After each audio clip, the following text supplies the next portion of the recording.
And if you act now, you can get a complimentary copy of our new book, 1001 Uses for Fragments of Silicon.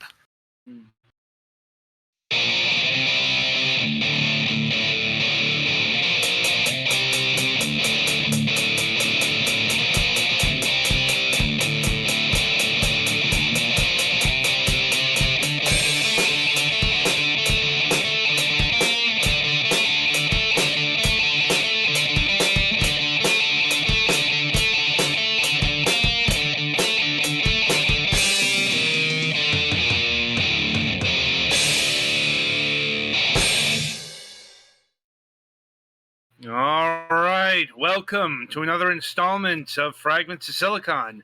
Greetings if this is your first or second time listening to the broadcast. Yes, we have gone viral once again. More on that in a bit. But joining me as always are my cohorts, Petty and Galix. Yay. Yay. Well, And Again, the crowd still, is moderately still mouth enthused. somewhat full of crisp bread. anyway, well, I guess with that in mind, we should get to the news. And since the Galix is chomping on bread, Petty, you go first. Well, I guess the biggest news is we're finally getting an air conditioner. This is a wall mount, or is it window mounted? Window mounted. Mm-hmm. Yeah, it's gonna end up costing a little over $1,000 because of how big it is. That's a big window unit. Yes, it is. Thanks for that. I'm guessing it's, it'd be still less expensive than getting a full AC unit. Yeah. Because, open concept houses actually kind of suck when you want to heat and or cool spaces. Well, how big a space is that AC going to cover? It says a little over 1,000 square feet. Oh. I mean, that's a bit okay. Kind of needs context. It should cover most of the upstairs. There we go. It's like, what 1,000 square inches do you want to cool? Well, square feet, but yeah. You know what I mean. So yeah, that should be coming on Monday, so that's gonna be fun trying to put that in replace the old window unit. Shipping weight's apparently a little over 100 pounds, so hopefully a good portion of that's packing. Are they going to install it? Nope, just ship it. Oh. Yeah. Because I know that is a thing that you can do with some appliances. Yeah. Granted, some of them I think they have to, like a washing machine. And washing machines aren't hard to hook up. Granted, that's just me, but... No, but I know Amazon does offer hookups there. Yeah. Anyway. As far as, like, other stuff going on, the Digimon BT8 pre-releases this weekend, so yay, new cards. I actually went through my bulk cards over the past week, so hopefully I got enough to trade in to get another box. I don't have a problem. You have a problem. Let me know if you have any extra Diablomon stuff. I'm trying to make a Diablomon deck. I think I might. I'll look into it later.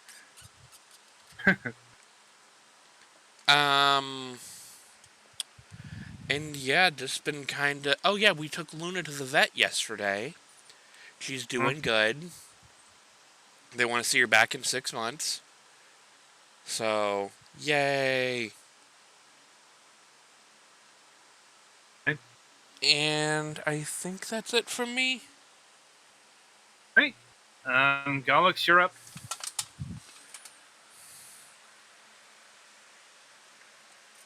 Andy probably muted himself again. I did, but that's okay.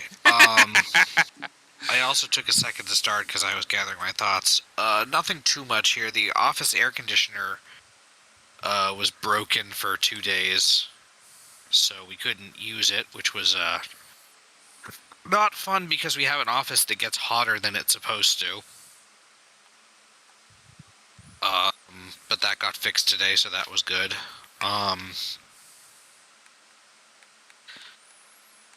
I guess I should be looking forward to getting a new box of Digimon cards fairly soon, too, although I'm also in talks about possibly getting an art commission of some sort, so we'll see how that goes. Homemade art.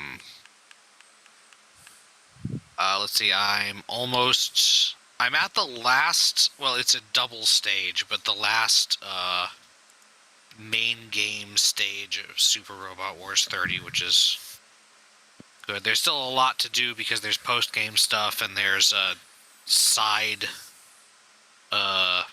onboard missions, simulator missions that I haven't done yet, but I'm saving those, sort of, I guess. I might do a few before I go into the final two-parter, but... So that's somewhat exciting. It's neat that apparently, Pokemon Home has been updated to finally allow interaction with, Brilliant Diamond, Shining Pearl, and Legends Arceus, which, It feels odd they waited was this hard. long for Brilliant Diamond and Shining Pearl, but okay. Apparently there are reasons for that involving data architecture in Brilliant Diamond and Shining Pearl being significantly different. Sure, whatever. Like, I've heard from multiple people who are apparently do, like, combing through data dumps and stuff that, there's some fucky stuff going on with the way that BDSP was coded. What's that? Game Freak Games and this is janky... the one that wasn't made by Game Freak. This I is know, the one but that was made the by whole Ilka. the whole meme is Game Freak Games are kind of janky. Yeah, but most of them are janky in similar ways. This one is janky in a different way, and that's what caused the problem. Fair enough. Anyway, yeah, I think that's about all I got. Okay. All right. I guess it's my go. Or I guess we'll start with an update on MSP. Because we had to cancel last week's episode because Mac's life problems flared up once again. I am pleased to report that those have been resolved for the time being. It's like so. We are full steam ahead. On MSP, it's just Varias will be out for 2 weeks because she is recovering from oral dental surgery. Like, trying to, I think I want to say she had got her wisdom teeth removed. Like, so, and yeah, that's going to be some recovery time there. But the overall point is, Max got his car back and is situated, thankfully. Let's see. Yeah, the show went viral again as the Tantalus episode got picked up by the news media. Took a bit, but I knew they would get there because, how could they resist the Zelda story? It's just, when doing your articles, make sure the link to the episode in question actually works. Like, cough, cough, wink, wink. Yeah. Well, it's because the live broadcast broke on us, and you had to stitch it back together. Yeah. Yeah. It's almost like I purposely delisted it because it broke. Well, I mean, clearly when Nintendo Everything got a look at it, it was the initial episode there, and they did and they linked to it. Like, seems to have been fixed now, but there's just going to be a whole bunch of articles there that links to a blank space. But anyway, we'll see if that happens with any other episodes in, I guess, a few weeks. Henceforth. Let's see. Personal news. Let's see. Had to get a new mouse because the old one's scroll wheel broke. And Actually, ended up getting two, wired and wireless. Though I'm sticking with the wired because I don't like the idea of the mouse stopping in the middle of a play session, which has happened more than once. Oh yeah, Wireless. we've dealt with that many times during raid. Yeah. So, yeah, just it was just easier to have a wired mouse. Like, the replacement's okay. It's not as not necessarily fancy. It's not. It doesn't have the weighted metal bottom that the old one had, so it's still a bit light for my tastes. But for $10 in a pinch, it'll do. And yeah, I think that's all my news. So merrily, we shall roll along to the interview portion of the broadcast. And joining us this week is Gail Salamanca of That Rocket the Games. that is correct. Hello, everybody. Yes. How are you doing tonight? Doing all right. Yeah, it's kind of slowed down since we launched Phantom Breaker, but we're still working on stuff. I don't Okay. know if we have the spicy edition of the game coming out later this summer, so that's kind of what we're working on right now. Right, and certainly we will get into all of that. But how we like to get started here is we like to get to know the people behind the games, the studios, and all that. And we start by asking this particular question: what got you interested in video games, both on a personal and a professional level? Ooh, that is a long question. So, I'm gonna be dating myself here. I started gaming on the Intellivision, if anybody remembers that console. I think you might be the first person we've ever had that mentioned the Intellivision. Not necessarily that time period, but it was more Atari 2600 or computers of the age, like an Apple II. Yep. Yeah, so that's the stuff that I grew up on.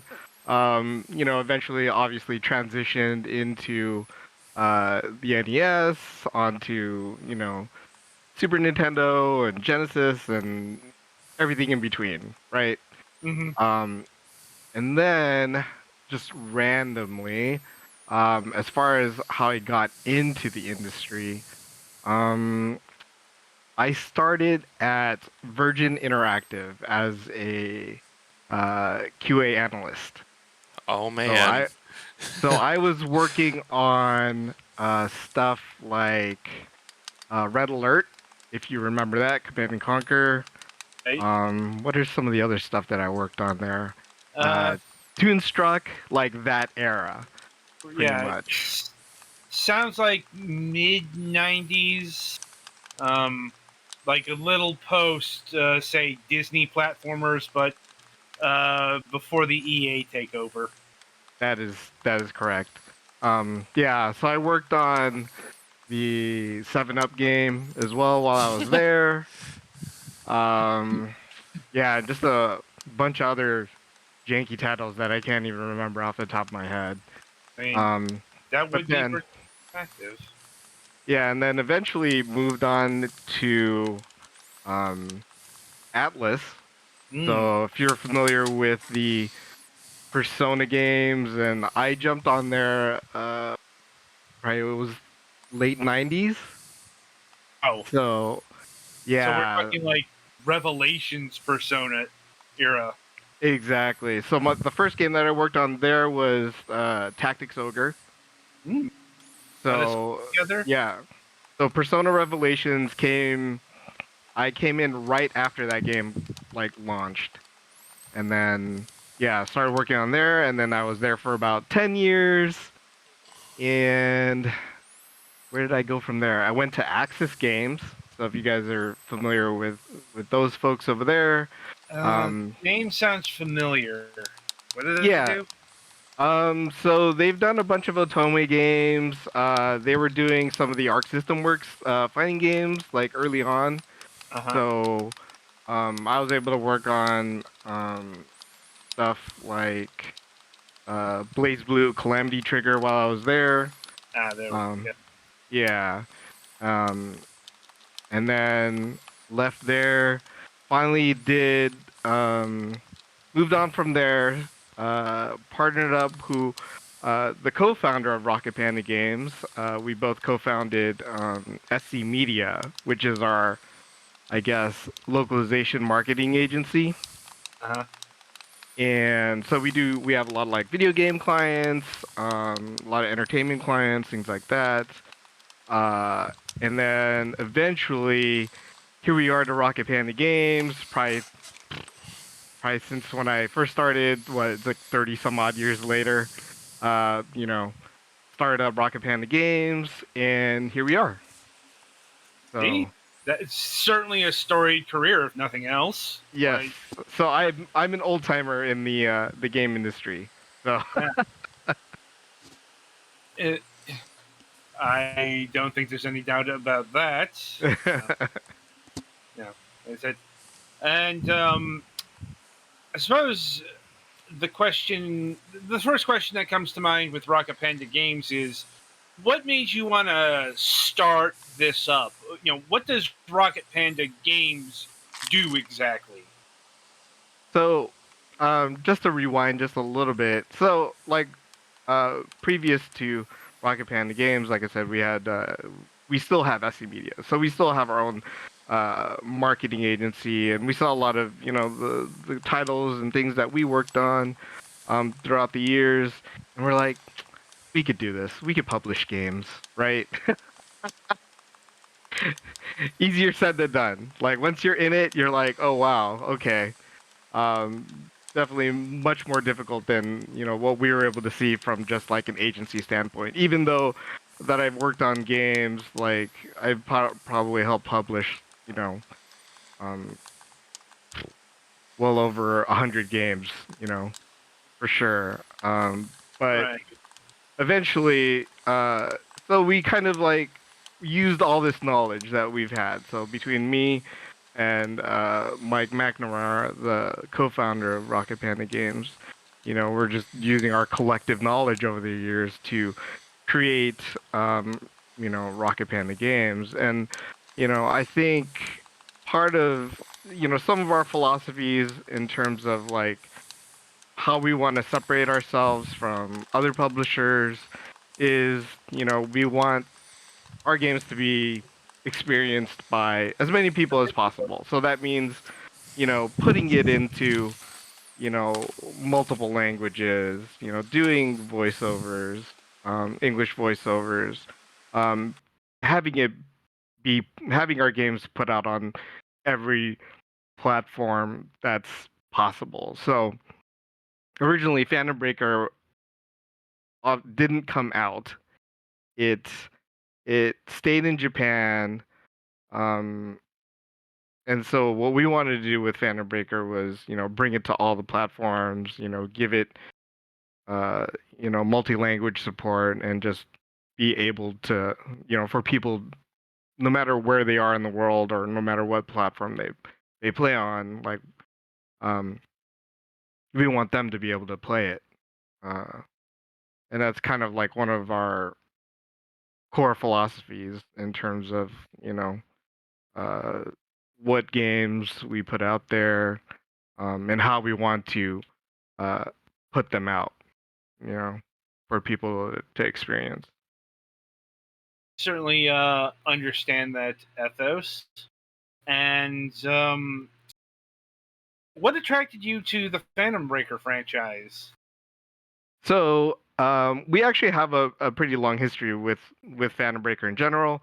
I don't know if you're familiar with the side-scrolling beat 'em up that actually came before or came after the original fighting game. So Battlegrounds? yes, Battlegrounds, I have exactly. played a bit of that. Um, Thought it was an okay brawler. Totally grabbing me too much, but I'm assuming you worked on that. Yeah, so under SC Media, we helped promote that game. it's probably been about 7 or 8 years since the original Battlegrounds came out. We got to know the producer for Phantom Breaker, the Japanese producer for Phantom Breaker, pretty well. And obviously, we've just kept in touch over the years, and fast forward probably about, 5 or 6 years after we had helped, Mages with their marketing and PR over here. The Japanese producer said, "Hey guys, if you guys are looking for a game, why don't you do the original Phantom Breaker, fighting game?" We're like, "Yeah, we love the franchise. We definitely, you know, uh, are familiar with the characters and the lore of the game." And at that time, we were, looking for our first game to publish, right? Mm-hmm. So that uh, basically transitioned into kind of like kind of business over dinner with the co-founder of the uh, of Rocket Panda Games and the Japanese producer for Banner Breaker, and here we are. Indeed. Yeah. And I suppose we should get into the game itself, starting with the subtitle, Omnia, because it might not be apparent at first glance, but this is actually an updated re-release of the original Phantom Breakers fighting game, if I'm correct. That is correct. So, the game originally showed up on, I believe, Xbox 360 as just Phantom Breaker, and then there was an updated version that was released on Xbox 360 and PS3 under Phantom Breaker Extra. So Omnia is heavily based on the extra version of the game. But what we did was we combined the story mode elements of the original Phantom Breaker as well as the updates to Extra, and we threw it all into one game. And that's how we got Omnia. Um, so as far as the name is concerned, Omnia, when we were looking for a subtitle for the game, we were actually, just going through like we had our list of, we just came up with like a long list of like things that would sound cool. And Omnia, I guess it means all-encompassing, I believe in Latin or something like that. And we're like, oh, hey, that fits and sounds cool. And it, hasn't been used anywhere else. So that's how we got Omnia. Okay. And what has been updated here? So first, let's see. So, from a graphical standpoint, the all the sprites and graphics have been up-resed up into 1080p from their original 720p, which actually changed the dynamics of the game because um, the characters were really zoomed in with the original. So like characters were really huge. So, but once we went to 1080p, it actually had kind of like a weird side effect where it actually shrunk down the characters a little bit, and so the spacing between the characters is a lot different from the original Phantom Breaker, where each of the characters were pretty much up in their face, like each character was like right next to each other when you started a match. But in this one, um, it it definitely changes the dynamics of gameplay. So that's first. Along with a host of balance changes and tweaks to the actual gameplay. The UI is totally different. We added English voiceovers to the original Japanese voiceovers as well.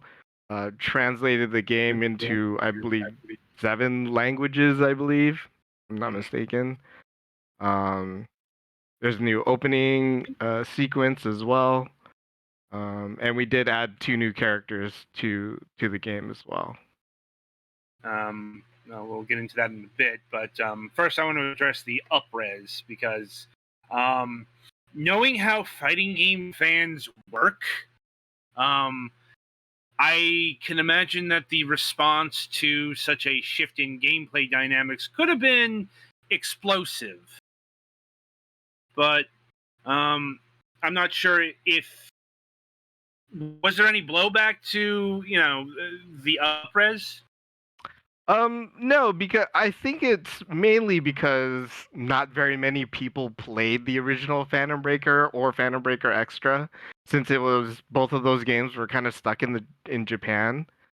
Um, so a lot of people didn't, weren't able to experience this. Obviously, a lot of people in our Discord are longtime fans, but I think for the most part, I think most people were, just happy to see it, see the game just come out here for sure. But yeah, I think part of it is, not a lot of people experienced the first two games, so they had nothing to judge it by.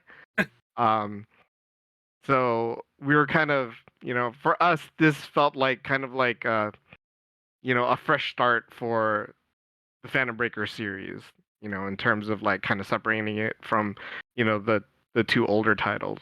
So, no, not too much blowback on that. I think the people that really enjoyed it, like the people that are, on our Discord community, they're really happy with the game. So, for sure. It's always good because I know how contentious gameplay tweaks can be, and how vocal people can get. So it's always good when people aren't throwing out death threats. I know it.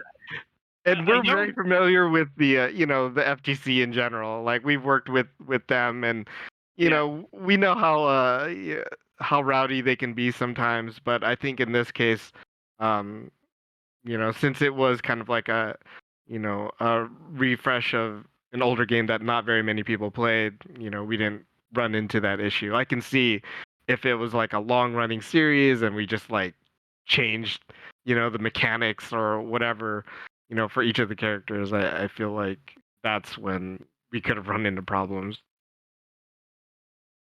Um, I suppose it's time to dig into the game itself because we've talked about kind of around it, but we haven't actually it's a one-on-one fighter, but how elaborate is it? Is it like say Street Fighter 2 Championship Edition, Street Fighter 2 Turbo, Super Street Fighter 2 Turbo, Street Fighter Alpha 2, what's the level here?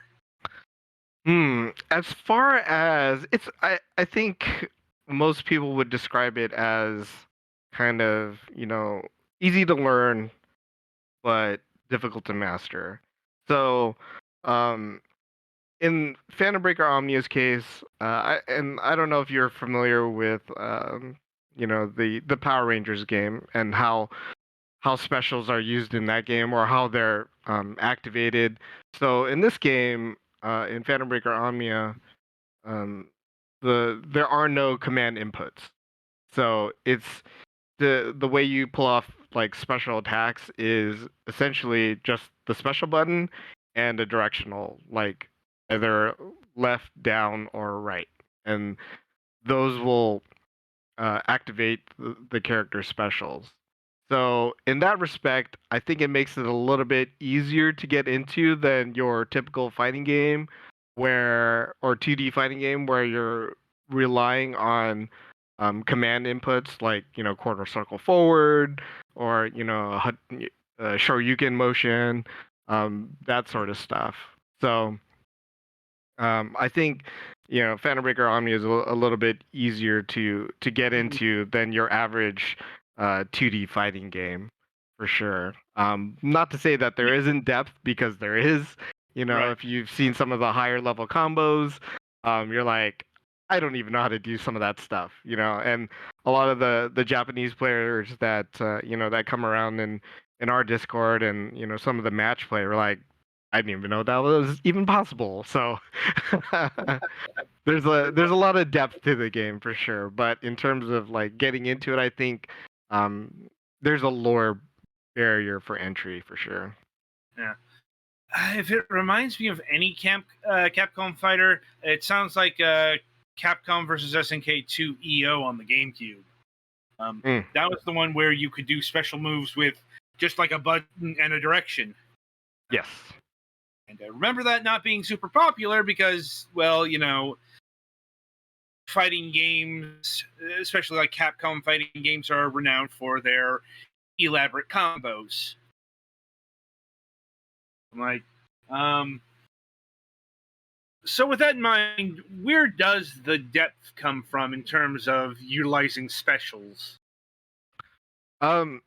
It's weird as far as specials are concerned, and like special attacks and the ultimate moves like the Phantom Break, um, super moves that you have. Um, like I think it's easy to do like a decent amount of damage just by doing like basic combos. But I think what makes Phantom Breaker a little bit different than most fighting games is like a lot of the defensive options that you have in the game. Um, and not to mention that there's three different styles as well. So there's quick, hard, and Omnia, and between all those three styles, you have different defensive options. You know, so I could just rattle off like, a number of like the defensive systems in the game, um, but you wouldn't know what those mean. But there's like kind of there's parries in the game, there's slip shifts, there's counter bursts. All these mechanics, um, they all like add up to a lot of technical gameplay. Like, if you're going up against somebody that knows those systems, then you're gonna have a rough time of it. You know, if you just go in there mashing and not, using the defensive mechanics that each of the characters has in each of the styles they have, um, you know, you're gonna have a rough time of it. And that's where the complexity lays. Like you can mash and do some cool moves, even with just the simple um, special attacks in terms of like, just the directional and the special button. But if you're just mashing, there, it's pretty easy to, you know, take a defensive option and then just easily counter that. So that's wherein the complexity lies, in the defensive options that you have. Yeah. And also another thing I saw were the styles. Mm-hmm. There's the Omnia style, there's the speed style, and there's the hard style. What do those do? All right. So quick style, that's for users who kind of just it helps you mash a little bit. So each of the, weak, medium, strong attacks can do an auto combo. Um, One of the other things that you can do with quick style is you can double jump, which you can't in hard style. You cannot double jump. Uh, the other thing is the between quick, hard, and Omnia, your ultimate move, which is the Phantom Break move, are all different across styles. So Omnia doesn't get its own specific Phantom Break. It's more of like it's an all range attack, which is universal in Omnia mode, but the quick and hard styles has their own unique ultimate move for each character, right? What else? On quick style, uh, there's such a thing as a counterburst cancel, which is kind of like the old focus attack from Street Fighter 4. Right, so that's available in quick style, but not available in any other style. In hard, hard is basically you can give more damage and take more damage. So And on top of that, you have a protection mechanic, which is kind of like a parry. So, which is not found in the other styles. And then Omnia style is kind of like a combination of quick and hard. That's a lot more in the way of differences than I was expecting, honestly. Yeah, there's it.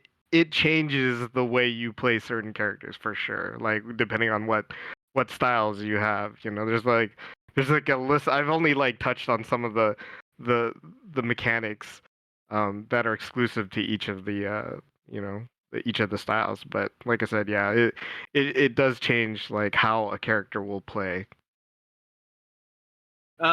So shifting focus a bit here to, for like better, the lore, or like the characters. Like, who are the Phantom Breakers? What are they doing? Why are they doing it? That kind of thing.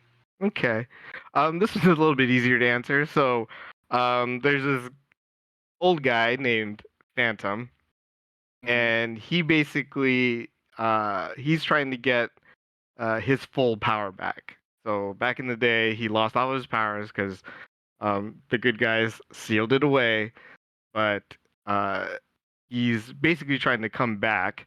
So he starts tricking these, these fighters into, um, fighting each other by giving them these weapons. Uh, these Fu Mention artifacts. That's what they're called. And so, every time one of those weapons clashes, he gets a little bit more power back, right? So eventually, what he just wants all these fighters to do, and he's just manipulating them because they all like, I can make your greatest wish come true, right? So, in the case of Makoto, who is the uh, what do you call it? Who's the main protagonist of the story for the most part? She wants her she wants to be able to perform for her uncle, but her uncle is going deaf. So he basically he's like, I promise, I'm gonna make your wish come true. I'm gonna, let you be able to play, a concert for your uncle, and he'll be able to hear it. Um, and then all the other characters are mostly the same way. There are characters that know about Phantom and are actively trying to stop them, and the people who are willingly going along with his plan. So, but in general, he's just kind of manipulating everybody to fight each other just so that he can come back to power. Right. And what's been updated in terms of the story through the various versions that have been updated? So, as far as like the story is concerned, obviously we translate it into English, so it's never been seen in any other language than Japanese.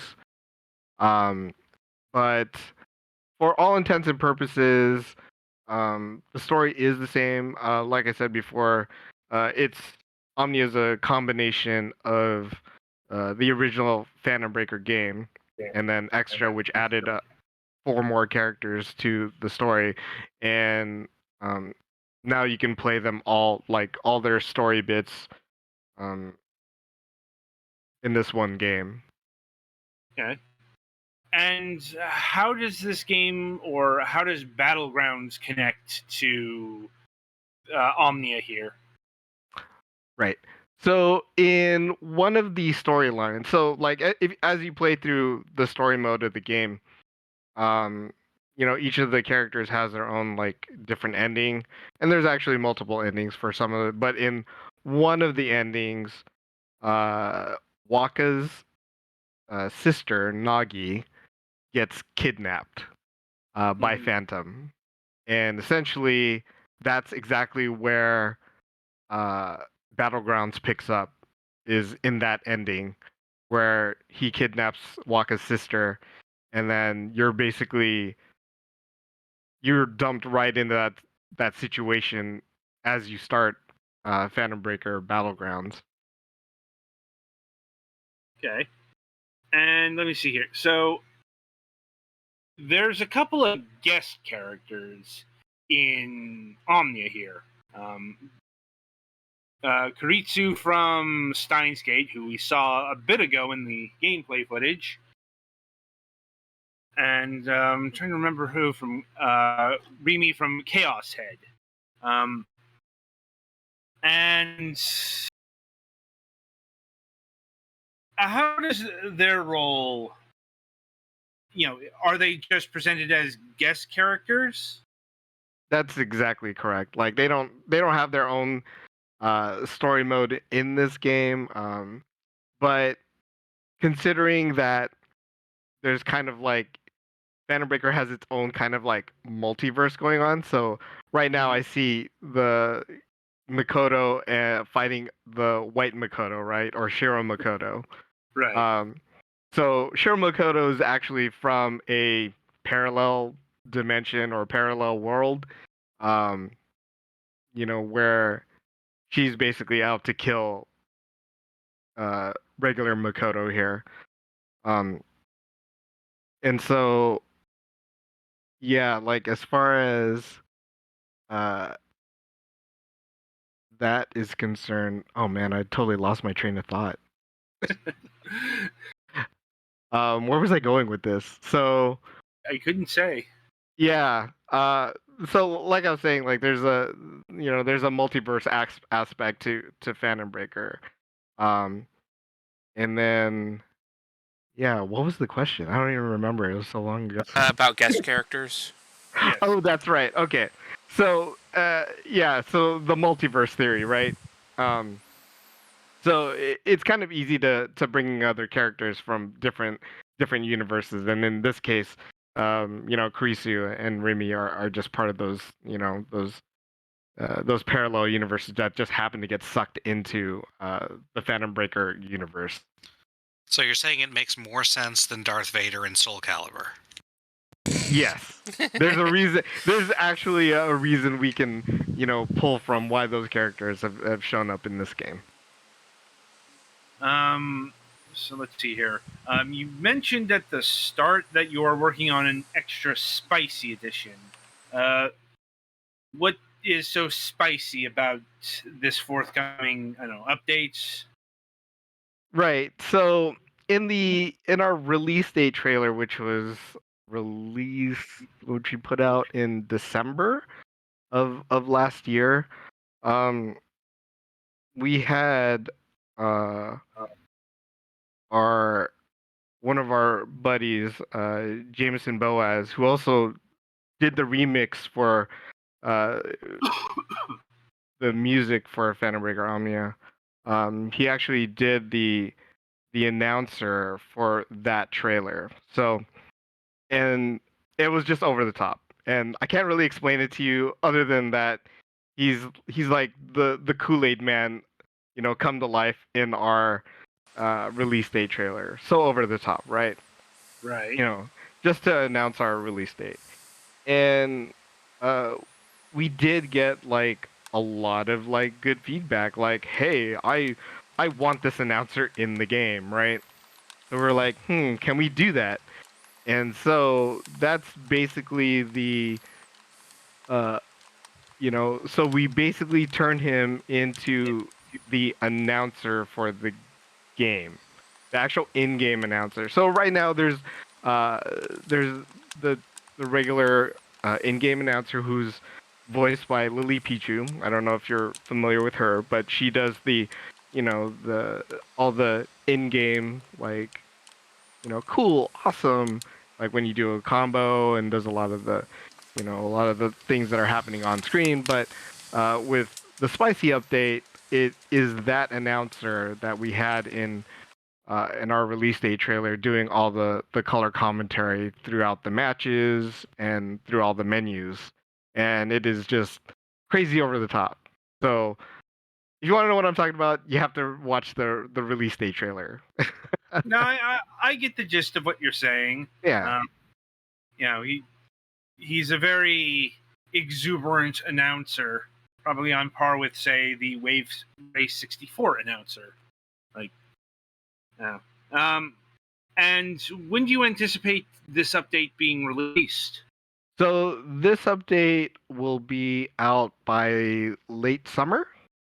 We're working on it right now, and not to mention, like, we're adding a bunch of like quality of life, fixes and things like that to the game. But the main point of it is, to have that extra announcer. So there's going to be, um, you know, an extra announcer that users can select from. You can select from the original announcer, or you can do the the spicy version of the announcer. Okay. Let's see. So we are running low on time here, so I will wrap this up by asking if you can talk about anything else that might exist in your pipeline.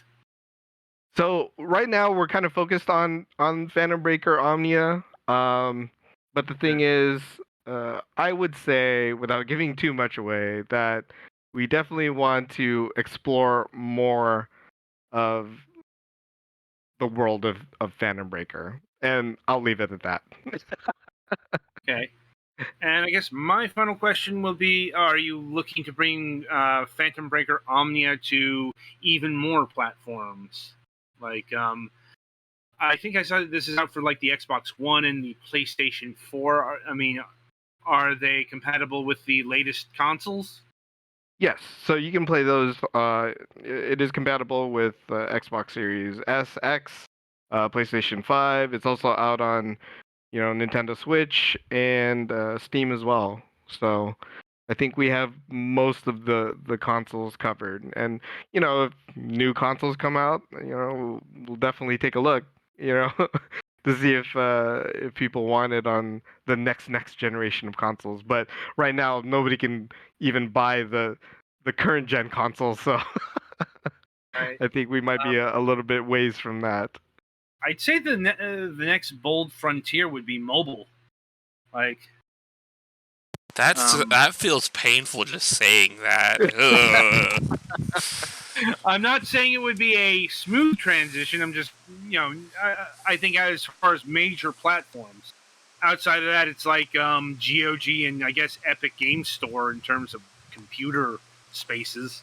So, right then, I'll see if my colleagues here have any last questions to ask you. I think I'm good. I've just been kind of playing the game. I was going to ask about the guest characters, but you asked about that, so. Yeah, Andy. All right. So I want to thank you, Gail, for taking time out of your schedule and being with us here tonight to talk about all things Phantom Breaker. Played with it a bit. I liked what I played. Just didn't really have enough time to delve into it. But yeah. So the game is Phantom Breaker Omnia. It's currently available for, let's say, pretty much every major platform out there. You can get it on Steam. I'm assuming this is the baseline price of $40, $39.99. Worth noting that the Steam version does have a bunch of soundtracks you can buy. The original game soundtrack, the promotional soundtrack, and the lo-fi mix soundtrack for $9.99, $1.99, and $9.99 respectively. $21.97 for all the DLC, or the deluxe edition for $55.76. All right, so with that in mind, play us to the next segment.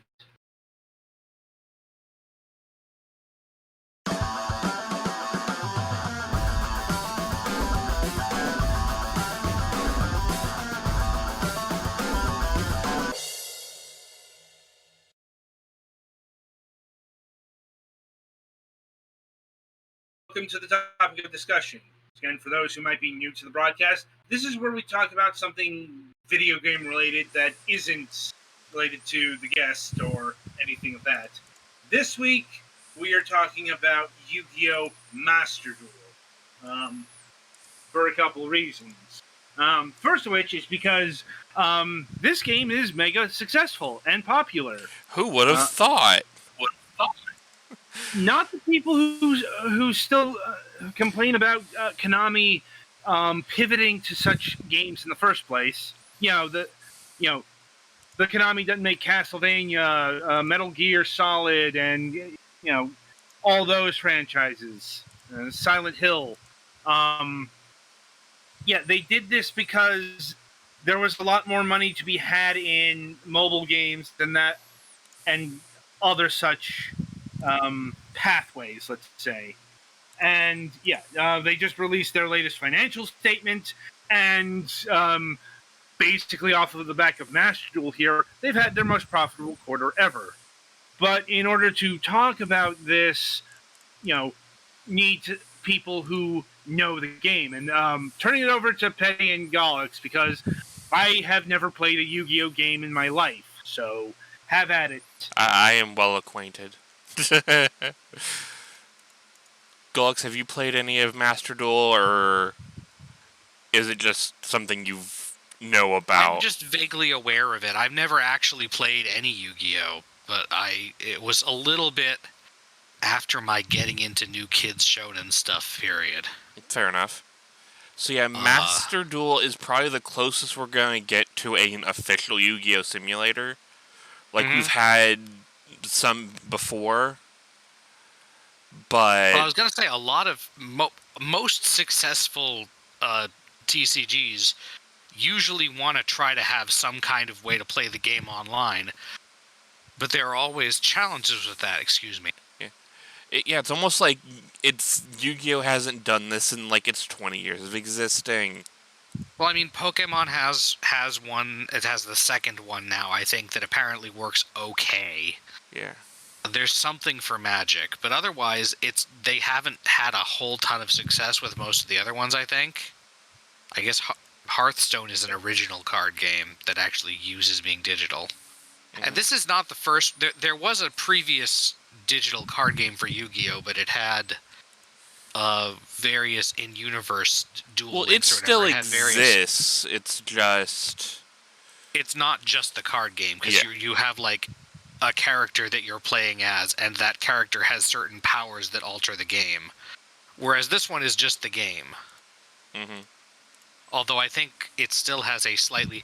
Yu-Gi-Oh! Is complicated because technically the card game in Japan and the card game outside of Japan are different card games with different ban lists. And I believe both digital versions use yet different ban lists, although I am not 100% sure on that. The Master Duel is basically combining some of the elements of the TCG and the OCG ban lists. So... That's actually my biggest knowledge of Yu-Gi-Oh! Right at the moment, is because I've been watching some videos on cards that are banned and why.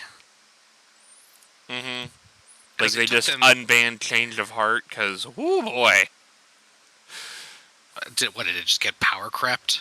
Where that's no longer horribly overpowered? Oh, it's still pretty overpowered.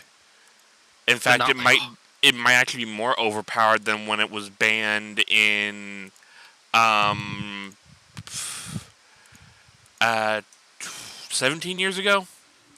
Just so I'm double checking, that's Bakura's fucking card that lets you take control of one of your opponent's monsters, right? Yes. I guess the more overpowered monsters are, the more powerful controlling them is.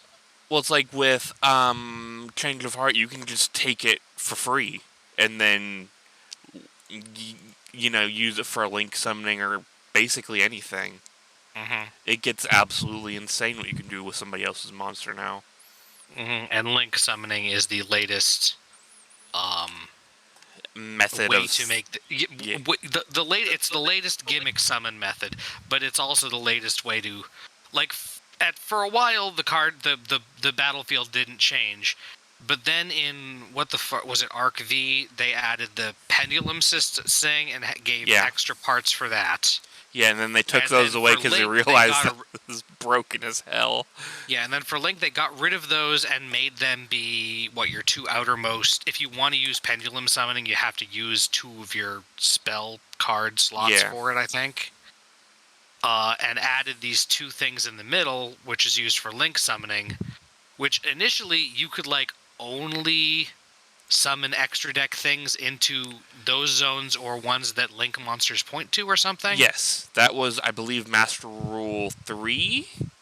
But then that was extremely restrictive, so they backed off on that a bit, if I remember correctly. Yeah.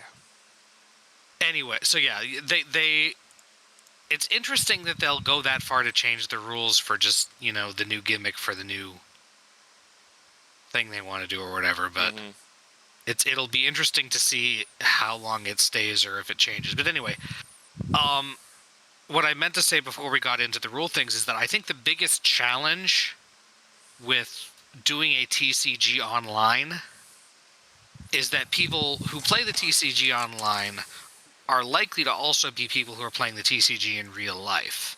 Yeah. And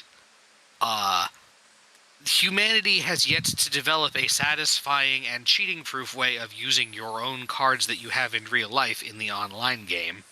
And certainly vice versa. So that's one of the things that, like, I know in Pokemon, the way they got around that basically was making it so that when you buy cards in real life, you get codes for packs in the game. How does this game do that?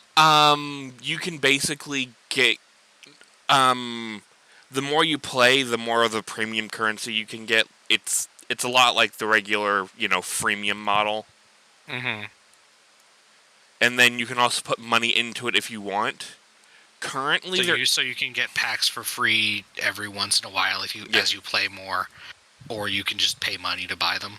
Yeah, or like if you get extras of cards, you can break them down and basically make what you want. Oh, that's actually very important because Yu-Gi-Oh! Has developed into an extremely archetype-focused game. Oh, yeah. Where there aren't that many cards that are going to be in just every old deck or whatever, or any old deck. You usually want everything in your deck to have something to do with whatever particular theme or monster group or whatever your deck is based on. Yeah. So that's good, being able to actually pick stuff, because otherwise it'd be like, I have opened 5,000 virtual boosters and there are still some Performa Pals I have not acquired. Yeah. Yeah, there's a reason why that was insane, but... Because, yeah, right now they're doing the Fusion Festival, so there's like a side matchmaking thing where it's Fusion monster based. So I'm kind of just testing that out. Right now, as far as the game is concerned, we are, I believe, up to set the Dawn of Majesty booster set.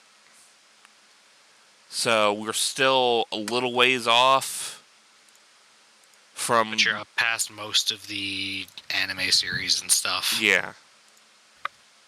Because that was the other thing about Yu-Gi-Oh! Part of the reason why they took a long time to come up with the ban list, and when they did, it's not that big, is because Yu-Gi-Oh!, if I remember correctly, I don't know if they still have, but if they did, it took them for freaking ever to establish any kind of actual set rotation. So, like,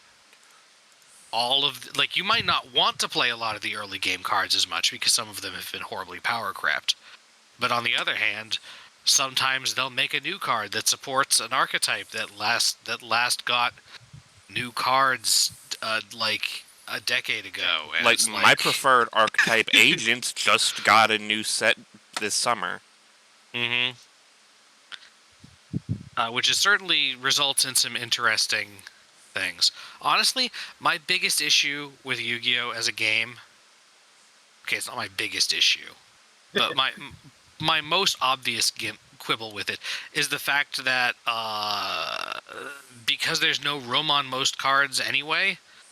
Well, it started out because Yu-Gi-Oh! Was designed for most monsters to not be effect monsters. And then Nirvana High Paladin comes walking in, and you're like, what the fuck? Well, it was pretty early by the time they started realizing that, oh, wait, this game is incredibly slow and boring if you're only playing regular monsters. But because of that, there's no flavor text on any monster that has any effects. And they have some interesting, like, implied setting buildings for what's going on in the game. But there isn't really any setting in the anime or manga or anything where the stuff going on in the game is implied to be real outside of the fact that it's the card game.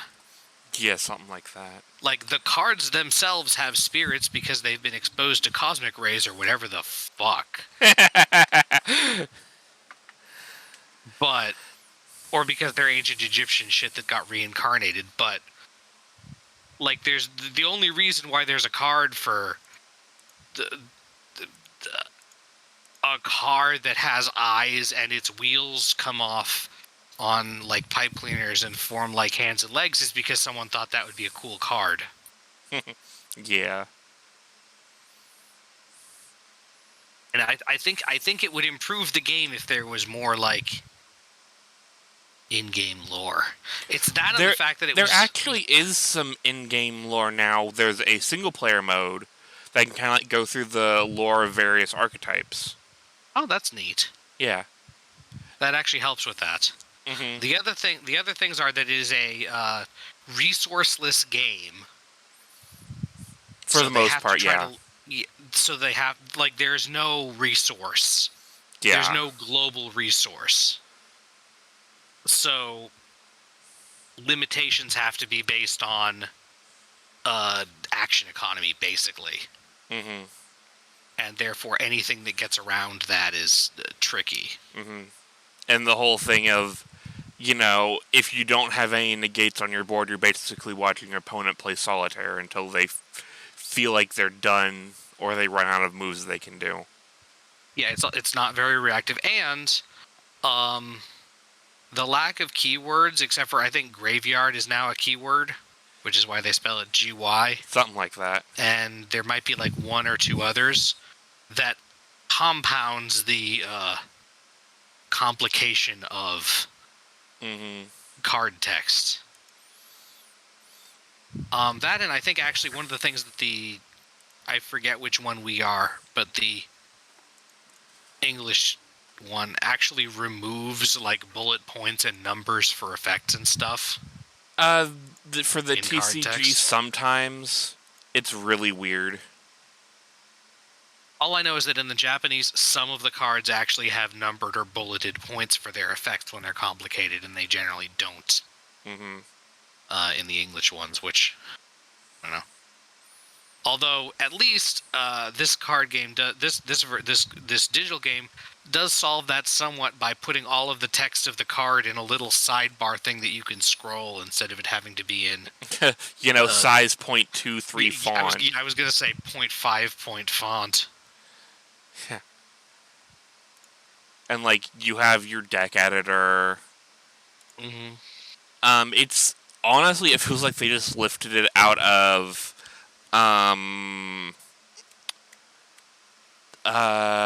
what was that recent Yu-Gi-Oh game? Duel of Link Evolution or something like that. So if you are building decks, can the cards you have that you own be in more than one deck, or is it one per? Okay, so that's good. They don't do that. They're not that evil. So you can effectively... You only need 3 of each card, yeah. It's honestly more of a shortcut link to it than the physical card goes in this deck box, and it will stay there till the end of time. Right. That's good, because that's always a concern. Let's see. And then, like, as far as... What's a deck I'm building? Like, as far as the crafting system goes, I can just click on cards I don't have, and, like, this resources thing at the top, I can literally just make that card if I have enough of the resource. Okay, so it's... Say I wanted raw sphere mode, I could just get it. Which, that's kind of nice. Ooh, I actually do need Nibiru. Anyway... And like sometimes when you create super rare or higher, you can get a free pack. So it Oh, gives that's you nice. incentive to try and, make cards. Mm-hmm. How much, if you do put money into it, how much cheaper is it than cards in real life? I actually think it's more expensive than cards in real life. Because That's a hmm. pack of That's true, because there's always like if you spend $500 immediately, you'll get more of the resource. a pack is 100 per, and a 10 pull is 1,000. Which is 10 packs of cards. Yes. Yeah. And for one pack, I guess it's $2 for one pack, basically. Yeah, that's probably cheaper than in real life in Yeah, a a lot of little places. bit. And then, but if you want to get 10 pulls, you're going to be paying almost $20. Well, yeah. Is there when you do a 10? Is there like a guaranteed something good? Yeah, Out of it, or? there is a guaranteed super rare, I believe. Yeah. Yeah. And if you miss the super rare guarantee, then the next time you roll a 10 on that set, you'll get an ultra rare guarantee. So it's not a full guarantee, but it's more of a, hey, there's a really good chance you'll get a nice rarity card. Interesting. And it's instead of like how the card game has cards printed in multiple different rarities. Right. Everything is a set rarity in this. Though you can get like rare versions. I think it's like called Royal Rare, which That makes is sense, I guess. In the actual physical card game, is it just like the same card in different reprints at different rarities, like or are you talking about like parallel hollows and stuff? how do I want to frame this? Like the card I'm on screen right now, Raihan, will always be super rare. That'll be what Right. I need to make it. But I can make it the shiny foil thing from pulling it from a pack. And that's Right. called the Royal Rare. There's also a regular rare, which is just the card just a little bit more shiny. Uh-huh. If that kind of answers your Whereas question. in real life, the cards can be different rarity. Yes. Is that like just between when they're printed in different sets, or? Yeah. Okay. Like, I actually have from this card, Shien. I actually have two different rarities of him in the real set. One that's ultimate rare, and then one that's secret rare. Okay. So I don't know if that answers your question as much, but I tried. Are those the ultimate rare and the secret rare from the same set, and just they have different art or something? Or are they? They're the same art. They're just from different sets, I believe. I haven't checked the set code. Yeah, I was some just of them double-checking. they have different rarities in the same set, like the new Starlight rare. Mm-hmm. That is one problem with Master Duel. There are a lot of times where if there are a lot of people trying to play, it gets real congested. I suppose that's always something of a risk. Yeah. And the problem is you can't play this game offline, so say I wanted to do the solo mode, I still need internet. Yeah, I've never been a huge fan of that. I can kind of see why, but... they don't want you somehow doing an exploit or something. But also, speaking as someone who has lived or who has had house internet setups where the internet is prone to, and at college also, where the internet is prone to going down unexpectedly for indeterminate periods of time, that sounds very frustrating. Yeah. And this game does have some nice, like, quality of life features, like there's a spectate mode where you can just, spectate I don't think these are live duels happening. Mm-hmm. The general consensus is they're cherry-picked replays that are kind of just sped up. Which, that's kind of cool. And I don't know then... if that would be easier or harder than live. Like coding-wise. Yeah. I think the way this is infrastructurally, it's easier to do it like this, because all you need is the card data and the sequence. Compared to, actual live play where you need to wait for somebody to make their move. Right. What are those little thingies off to the side? Are those the player avatars, or? Kind of. I guess the game calls them, dual mate. And, if you click on either yours or your, opponents, you can kind of, play with it a little bit. It has little animations. How do you get those? There are various ways. You can win them in the single-player mode. You can get some from the shop.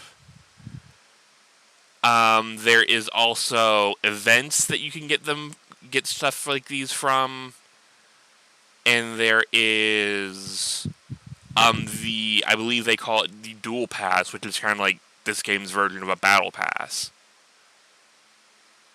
Where if you sign up for it, and then if you do enough stuff, you get stuff for doing the stuff. Yeah, there's a free version and a paid version. Though you can use currency you've already won to pay for the paid version. You don't have to actually fork over real money for it. It doesn't have to be the super double premium currency that you have to actually pay for and can never earn in-game. Yeah, you can earn... I don't know about this, but some free-to-play things have that shit. Yeah, you can earn a dual pass through game, which is very nice. Mm-hmm. And then, for the most part, I believe the rulings are fairly spot on with at least the current game. Because I know there was a problem originally where there were a few niche rulings that weren't implemented correctly, but I believe have been sorted out now. That's because Yu-Gi-Oh has some interesting for a game that has interactions. Theoretically very simple interactions, has some really complicated combinations of interactions. So yeah, honestly, I've been having a lot of fun with Master Duel, but the biggest problem has been content drought. Since the game released in February, there has only been one major content drop, which sucks. And that's in terms of sets of new cards? Or? Yeah. That's a little bit unfortunate. Yeah. So hopefully they can start speeding that up a little bit, but this is Konami we're talking about. So let's see, we covered... Oh yeah, Duel is all against other people. You can use the free Duel thing to make your own tournaments if you want. There is no way to communicate with your opponent in game. So you can't be like, yo dude, hurry the hell up. There is a timer, but a lot of the general consensus is it's way too long. There's friends, there's, daily missions to keep you playing. The usual. That's good for a game that doesn't necessarily have a particular draw to play more often, aside from just when you want to. Yeah. So yeah, I think that's it, unless there's anything else you want to know about. I think that's good. Because yeah, this is very much simulated Yu-Gi-Oh! Don't have the cards, not a problem. Here you go. All right, and I think that'll about do it for this installment of Fragments of Silicon. As mentioned previously, we do have a new episode of Moonhawk Studios Presents happening in about 15 minutes. Indeed, our guest has arrived for that, so we'll get to you in a bit. We got to wrap up here.